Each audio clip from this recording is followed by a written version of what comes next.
Good morning, good afternoon, and good evening.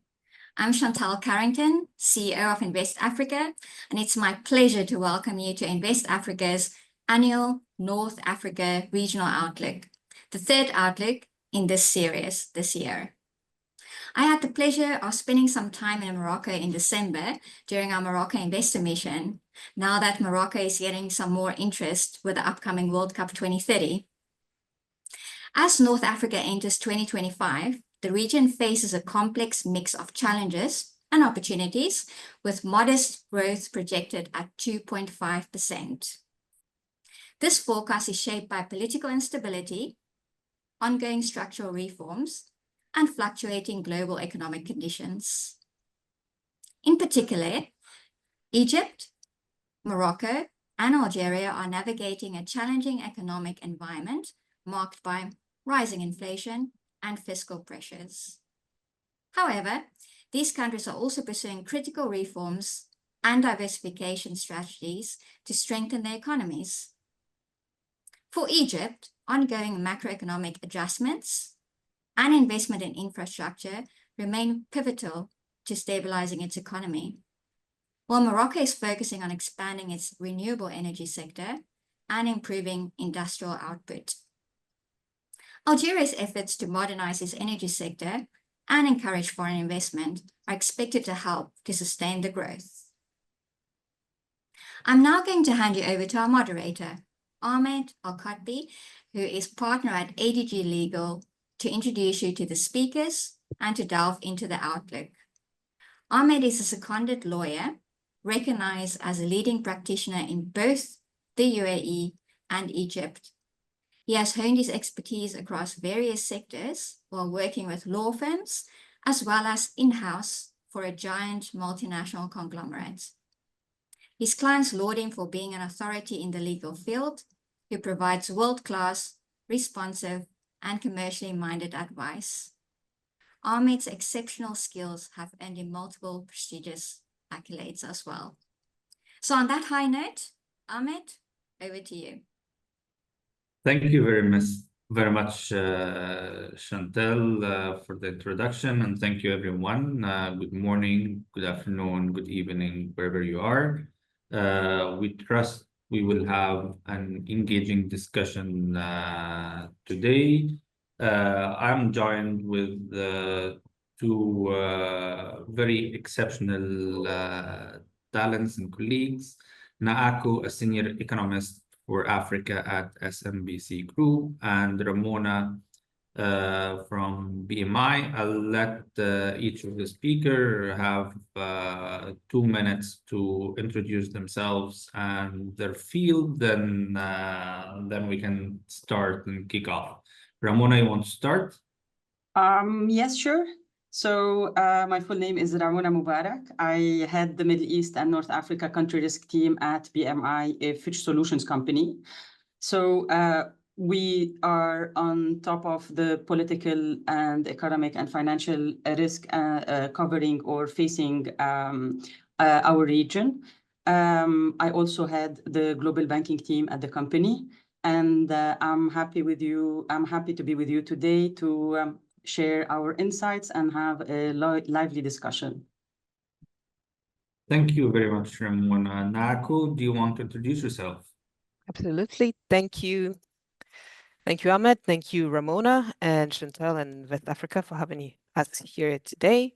Greetings to everyone on the call. Looking forward to a good discussion.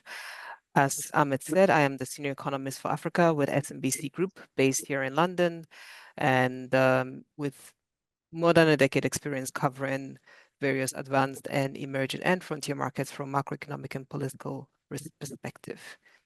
And over back to you, Ahmed.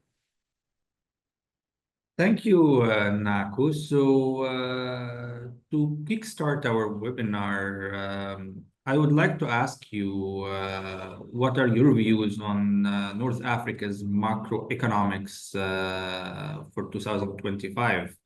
I want you to focus in particular on Egypt and Morocco, as these are the main jurisdictions for our discussion today. Indeed. Thank you very much. And Chantal, touched on some of the key points.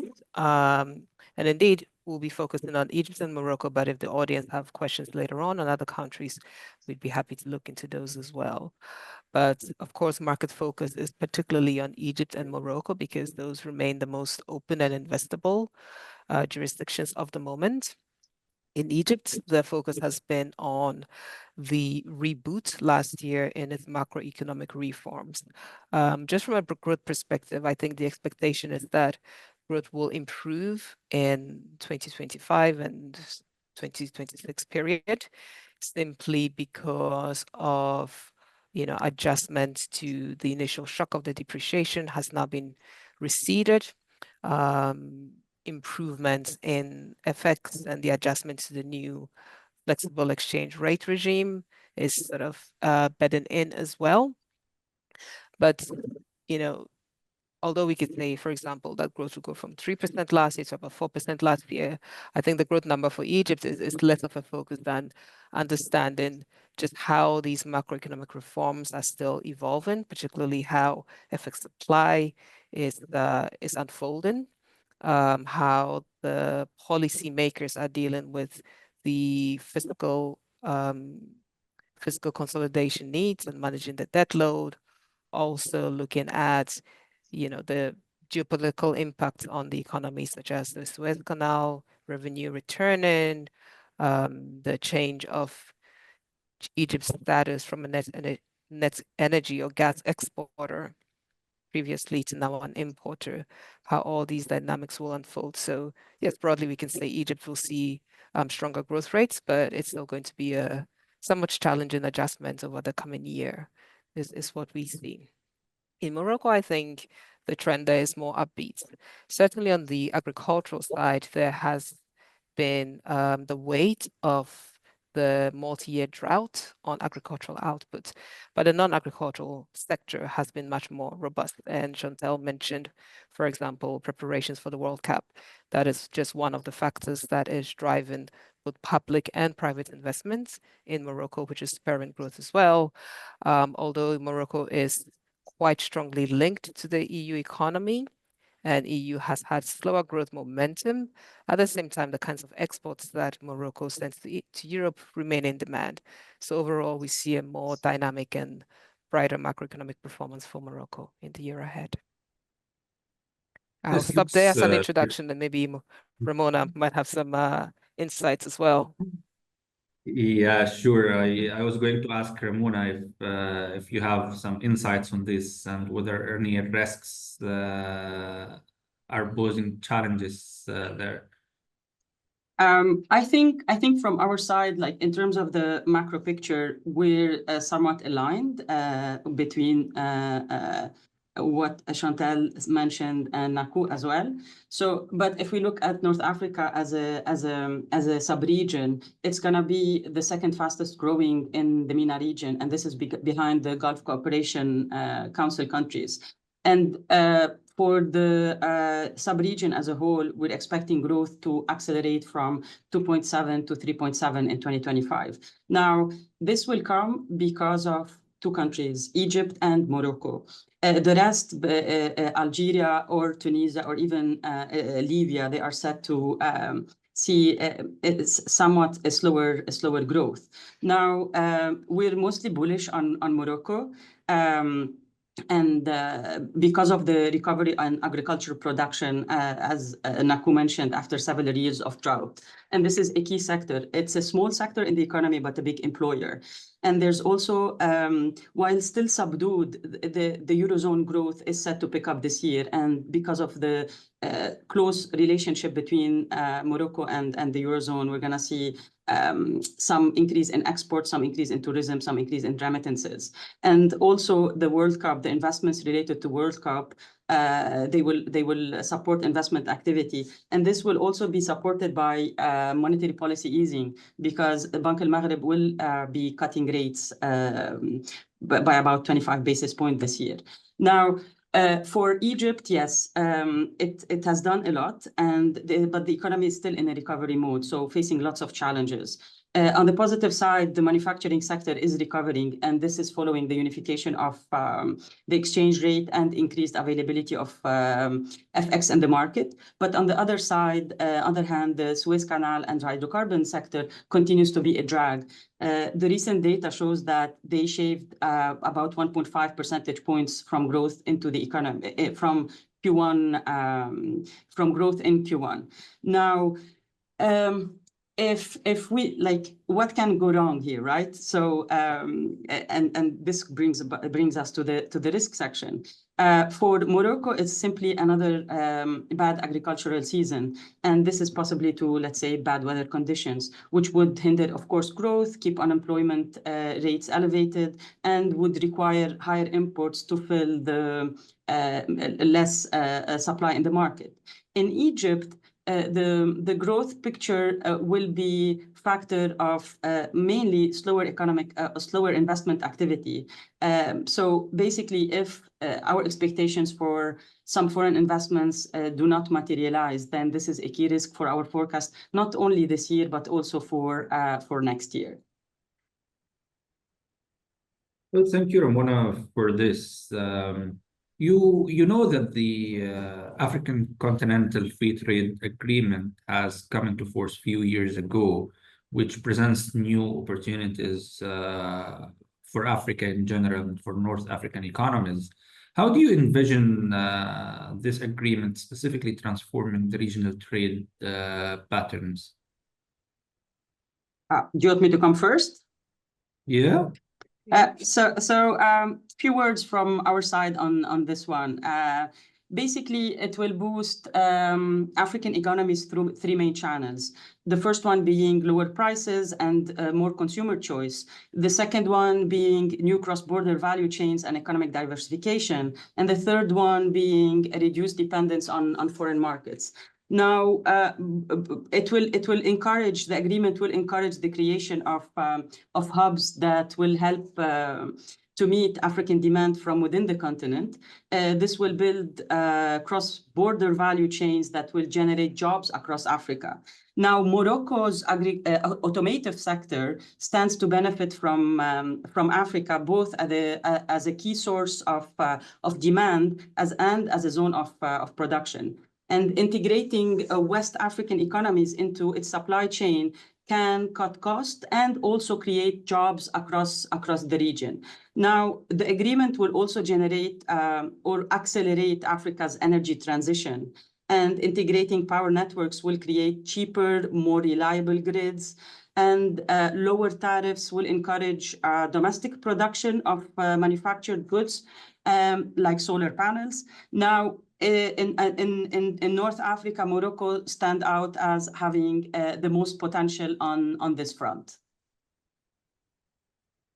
Very good. Thank you, Ramona. And Naku, do you have some input with regards? Yes, the African Continental Free Trade Area is something we've looked at, and there are, equal number of treatises and analysis on its benefits and also its challenges. Some of the benefits Ramona has just really beautifully outlined, but challenges as well in terms of the legal, practical enactment of all the regulation and tariff removal that actually has to happen, as well as the fiscal integration that has to happen.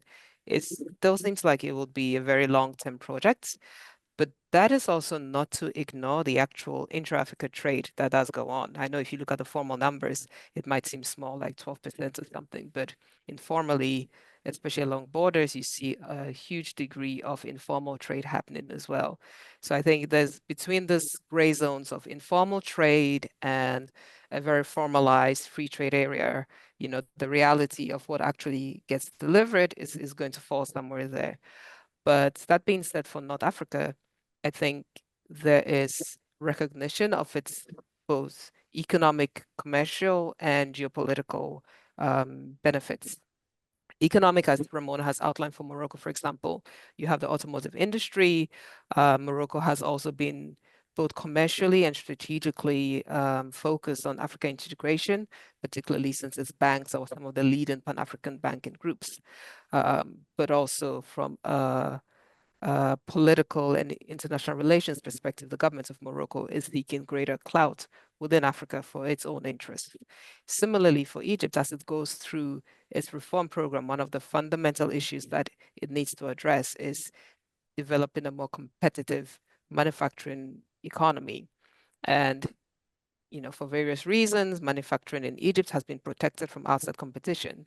But once you allow exports or imports into Egypt, those manufacturing bases are going to suffer. So they need to find their own export markets. And in that regard, you know, the African Continental Free Trade Area is one outlet for Egyptian manufacturers.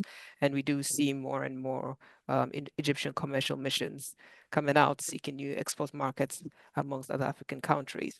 But also from the political side, I think the reach for geopolitical clout by President Sisi is not just about commercial interests, but also about finding continental allies around security issues and around water issues, which I know we'll touch on later in the session.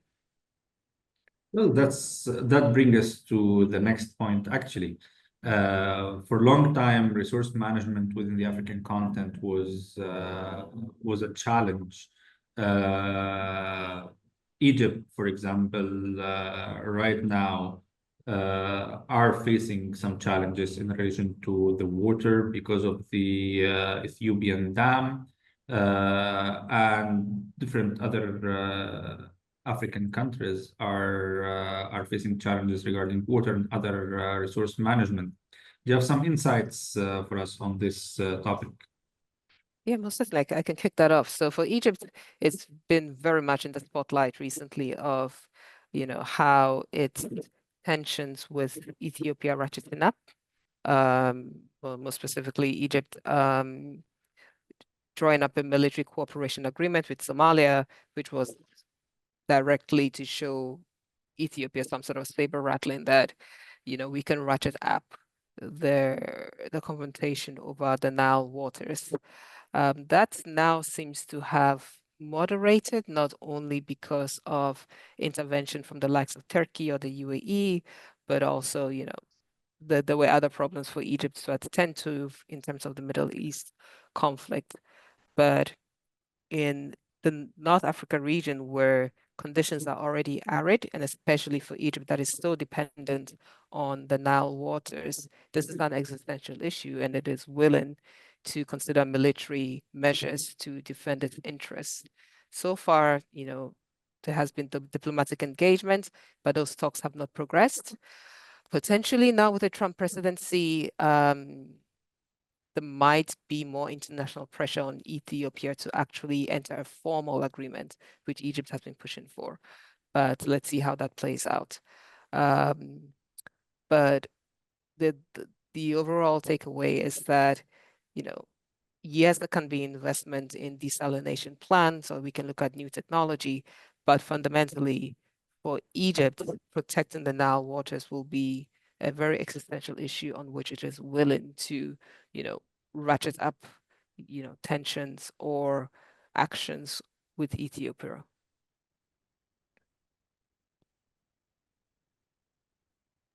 Sorry, and Ramona, you have an input in this regard, especially regarding the water treatment for Egypt. Yeah, so not only for Egypt, for also the entire North Africa sub-region, but on Egypt bit, yes, it is very much a big security risk facing the country, and our long-held view is that this needs to be solved or will be solved by more diplomatic venues rather than military actions. Probably in this case, military actions are just a way to increase pressure and to get Ethiopia into the negotiation table, and also prevent other countries from building a similar dam and further constraining the flow on the Nile as well. In terms of Morocco, just a few words on even Morocco and Tunisia, because they've also been significantly affected by water shortages and bad rain season. And we've seen a wave of investment in desalination and wastewater treatment facilities in the three countries, actually, not only Morocco and Tunisia. But the focus should not only be on the supply side, that we need to have, because there won't be enough to address water scarcity. There will be need to become more efficient in using water, because now consumers are consuming water at a higher rate than water is being replenished. So this means that the authorities might have to do some painful measures, which is like including to increase tariffs. And Tunisia has started to do that. There's also need to shift agricultural use of water towards less water-intensive crops, and also towards regional cooperation, as I mentioned, to regulate the flow of water on the Nile. Absolutely, Ramona. And that reminds me of, with Morocco and Tunisia, especially, the use of water resources for low value export agricultural activities, growing avocados basically for export to Europe, which are hugely water intensive, just doesn't make any sense. Yeah. And there's some rethinking of that export model has to happen. And yeah, it's not clear whether that authorities are ready to sacrifice those industries, but it has to happen. I always thought that Morocco, there's a way for Morocco to benefit from big technology, like through the Abraham Accords, some agri-tech from Israel, to also allow it to reduce water and grow more. Yeah, that's. Yeah, but then this also poses all the challenges in the Arab world against the Israeli normalization, and it puts us into the geopolitical dynamics within the African region, because as you know, during the past Trump presidency period, he has implemented policies and influenced Morocco into normalization with the Israeli country. And this has triggered a lot of issues with the neighboring African countries, and have changed the political situation in the region. So it had shown that outside effects is and will always be affecting the relationship among the neighbors. So what's your take, Ramona, on the geopolitical dynamics for North African region, and how do you see the Trump presidency affecting this right now, especially with all his decrees that he started issuing yesterday?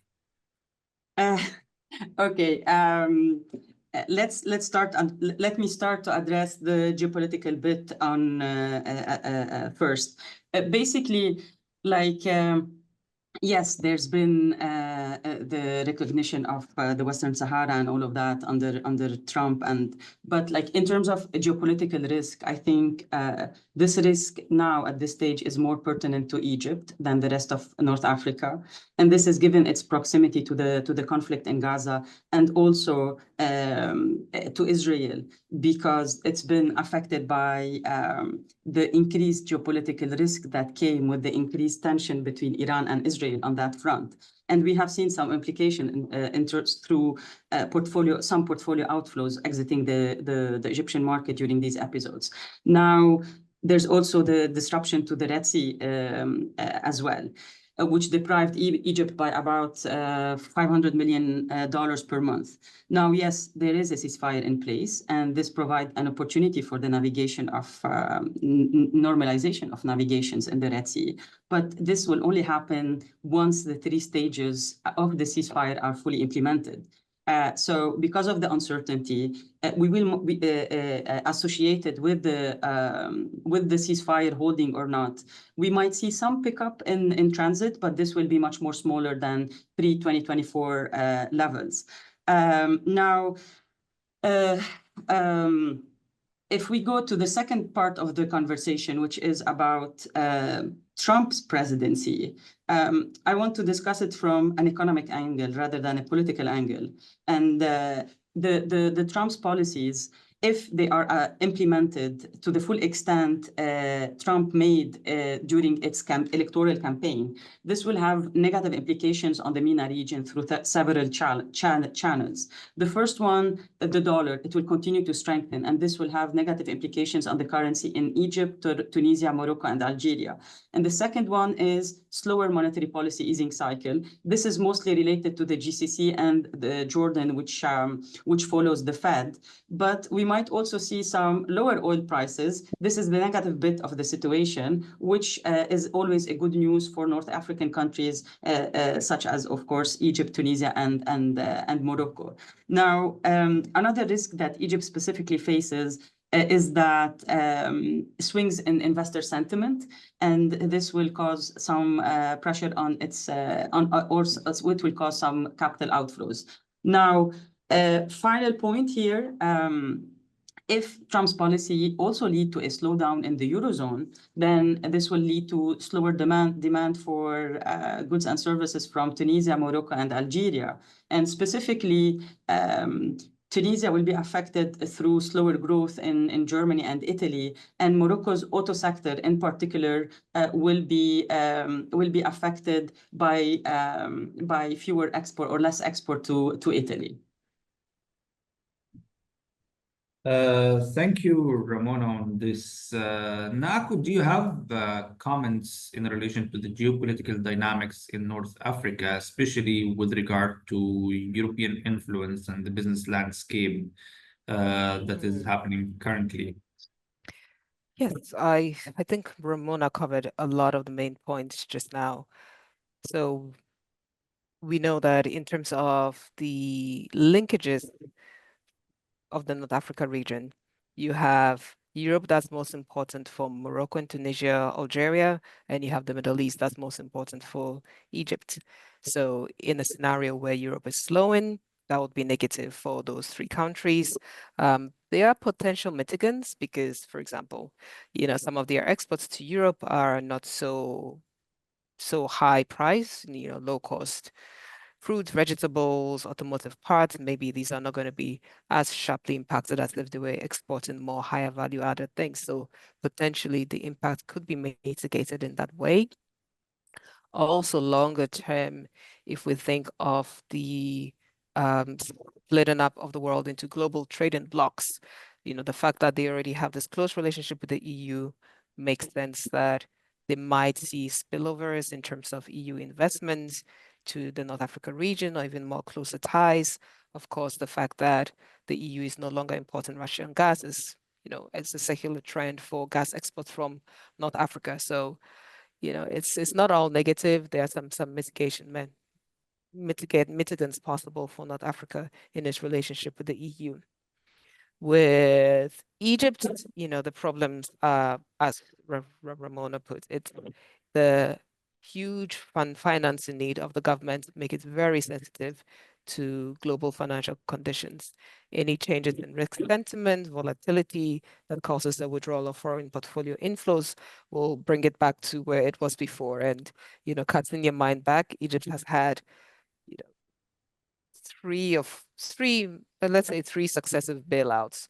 12 billion in 2016 when this current stage of reforms kicked off, the around 3-4 billion in the middle when Russia, Ukraine, COVID hit, and then last year we had, pick your number, 35 to 55 billion pledged over the next few years. So another global volatility phase that causes the balance of payment crisis, causes withdrawal of portfolio flows, and reduces the government's funding capacity just opens up the question, well, how much will Egypt need in that kind of scenario, and who will be available at that point to provide it? And it seems that we've already gone through this too recently for Egypt to go through another financial shock. So in that regard, I think policymakers in Egypt are very wary of the environment under Trump presidency, even if it's not a direct policy change toward Egypt, just the financial volatility given Egypt's government's funding needs and dependence on foreign flows. is the critical issue. Well, thank you, Nako, for this.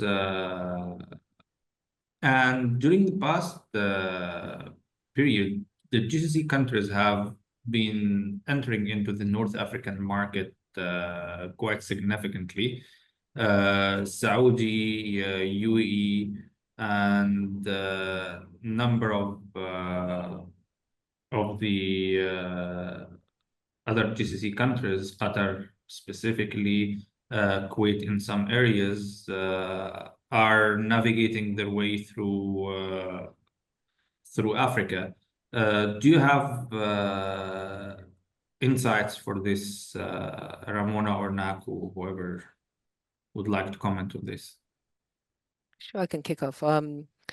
Clearly for Egypt, UAE has been very important, but UAE and Saudi Arabia are providing much needed foreign exchange to provide the basis of its currency adjustment to boost international reserves, and also over the long term to bring in more foreign inflows into the country. So last year was a 25 billion investment from the UAE, and subsequently, as the UAE invests in Ras Al Hikmah and in other tourism projects, there should be more flows over the medium term. That is probably the most sort of overtly commercial move by GCC countries. But I think from a risk perspective, then we have to look more at the search for influence in various African countries. In Egypt, it's been more about, providing support, providing funding, but more deeply, I think the concern is around the projection of influence by the UAE and Saudi Arabia, UAE in places like the Horn of Africa, in Sudan, in the Sudanese conflict around illicit gold mining. And, as much as the UAE is seeking to develop its own hinterland, geopolitically speaking, to extend its influence, it is a disruptive force in a number of these situations. And the more you have external influences and funding, the more you have situations like Sudan that can go on for a very long time, causing untold humanitarian costs. But there's external funding, there's external influence, so we don't see when it's going to be resolved. Also, I would say the external influence in the Horn of Africa is causing more volatility there. Beyond maybe obvious conflict, it's creating just as I said before, creating the capacity for conflict or for unstable situations to be prolonged. So in that sense, African governments, North Africa and both the Sub-Saharan, have to evaluate, the benefits of having financial support from GCC countries or investments.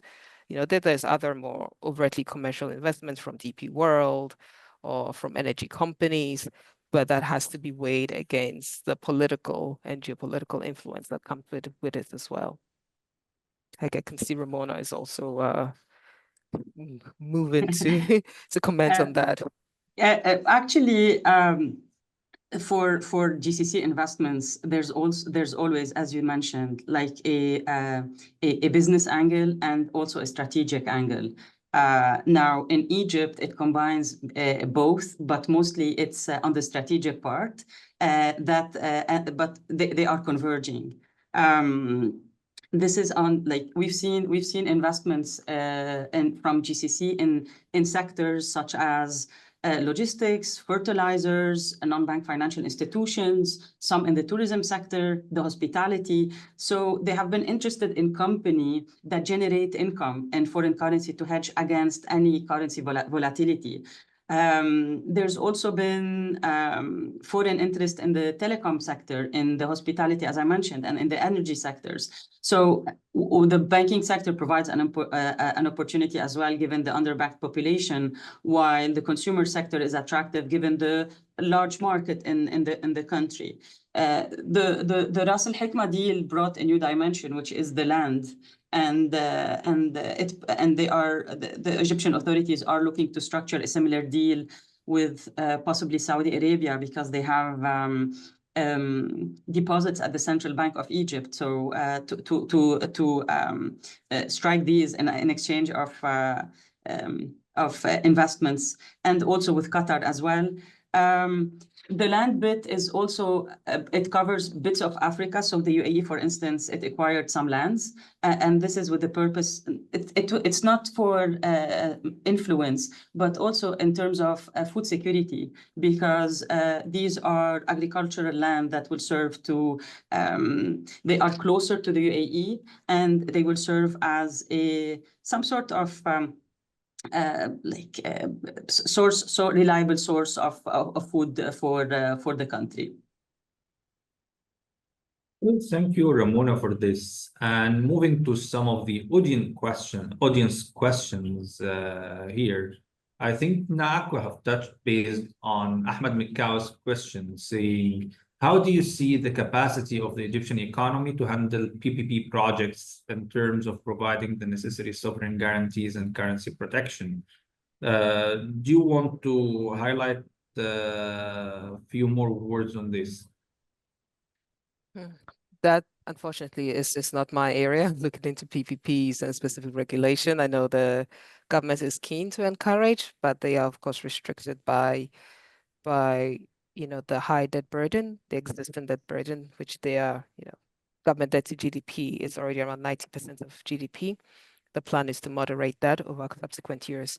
So there's probably reluctance to provide contingent or guarantees that will become, contingent liabilities and increase the debt burden. That being said, of course, the government is seeking investments, and I'm sure, may have some PPP structures in place, but that is not my area of expertise, unfortunately. Ramona, do you have comments on this? No, I don't have Naku, even though it's not her area of expertise, she brought some interesting points, so I don't have anything else to add. Well, basically, this poses a big challenge on the Egyptian economy, because from one side, the Egyptian government want to have the rates not linked to anything, but at the same time, if they leave it, it fluctuates, and then they have to deal with all the consequences. It is a challenge that no one would have a direct answer to. There are a number of other questions over here. So two anonymous attendees are asking about what are the emerging sectors beyond energy and technology that present untapped opportunities for growth in Africa? And in line with the same question, what are the most significant risks for investors, and how can business and government work together to mitigate these? So I can go Yeah, first if you want on the maybe the risk bit. The risk bit, it differs from country to country. For Egypt, the most significant risk is stalling recovery pace, and adverse external conditions that when Naku mentioned about the pressure on the balance of payment and pressure on the currency, there are still, despite removing some FX restrictions in the country, it's not fully recovered. It's not fully back to pre-crisis levels. So more needs to be done on this front. And we're still awaiting for the IMF program to be ratified as well, not the program, the review, the fourth review, and the disbursement of the allocated funds. There's also the geopolitical risk as well from renewed, this is facing mostly Egypt. And in case the tensions in the region leads to higher oil prices, then this will be problematic for North African countries. For Tunisia, it's a complicated issue because the most significant risk is the keep doing what they are doing, which is not reforming the country. So that's the most significant risk facing Tunisia, I would say. For Morocco, it's another bad harvest season. Some shock for the Eurozone from the Trump's policies. But all in all, like I think Morocco, in terms of risks, it faces the lowest level of risk compared to the North Africa region at this stage. I'll stop here. Nako, I don't know if you have other points to add. I think the risks in Morocco are much less, and maybe the focus is more on Egypt, how just ensuring that it suffers no further shocks, because if there's another shock, you can have dramatic moves in the exchange rate if foreign investors pull out. But also, although it's not a macroeconomic issue, we do hear from our corporate customers that the business environment remains quite challenging in Egypt, and that is one area of reforms that might take longer. So, things like leveling the playing field between private sector companies and army-backed companies, reducing the immense amount of red tape to do business, various taxes, various regulations. It's just, as much is being done, and all credit to the Egyptian authorities for trying to simplify and ease doing business. Corporations still complain that Egypt is just really, really tough to run a company in. Yeah, this is true. What about sorry, Ahmed, there's also, let's not forget the borrowing cost. Now, the good thing is that we're expecting a drop in interest rate or interest rate cuts in 2025. But as of now, they stand as a very at a record high. And this is, if you look at it also from the lens of reducing the subsidized interest rate schemes for some sectors. So this has been affecting negatively businesses in the country. Well, this is true, but do you have any comments on emerging sectors beyond energy and technology that present untapped opportunities for growth in North Africa? Difficult to find emerging. I think Yeah. The main ones still stand. There's need for energy, there's need for infrastructure. You have a massive population in Egypt with massive domestic demand. There is need for anything from education to consumer goods. And of course, the challenges require new technologies, whether it's around energy security or food security or water supply, as we've mentioned. And yeah, governments also continue to promote certain things like renewable energy with interconnectors to Europe, or hydrogen supply in Egypt. So there's lots of opportunities, but it's actually just the delivery. Yeah, I would say it's hard to find untapped sectors. And I mentioned few bits before in terms of, like, if we look at Egypt, there's the big diversification program, and once this if it is implemented, it will provide good opportunities, because some of the sectors, they have been closed to the private sector, so held by the state. But like, we're waiting to see more progress on this front. Yeah. Perhaps one that I overlooked also is mining, which North Africa has not been known for, but as the need for minerals arises, it's the fact that there has been no prospection means that if you do go and prospect, there's more chances of finding new resources out there. So that is probably the newest and untapped area. The GCC has been active in investing in the mining sector in Africa as well. Yeah. Yeah, that's true. That's pretty good. I think we have answered almost all the questions, and now I can hand over to Chantal back to wrap up the session and close the webinar. Thank you very much, Ramona. Thank you very much, Naku. Thank you. Thank you for having us. Thank you, Ahmed, and a massive thank you to yourself, Naku, and Ramona for your views from all the different angles on what we think 2025 may hold for North Africa to help us navigate the routes that we can take this year, with some countries obviously being more open and investable than others. In closing, a reminder to join us on Thursday for the East Africa Regional Outlook webinar, the final one in the Outlook series. And last but not least, I look forward to welcoming you on 3 February in Cape Town at our 12th annual mining series. So thank you for your time, and thank you for all you do for Africa and with Africa. Until next time. Thank you. Goodbye.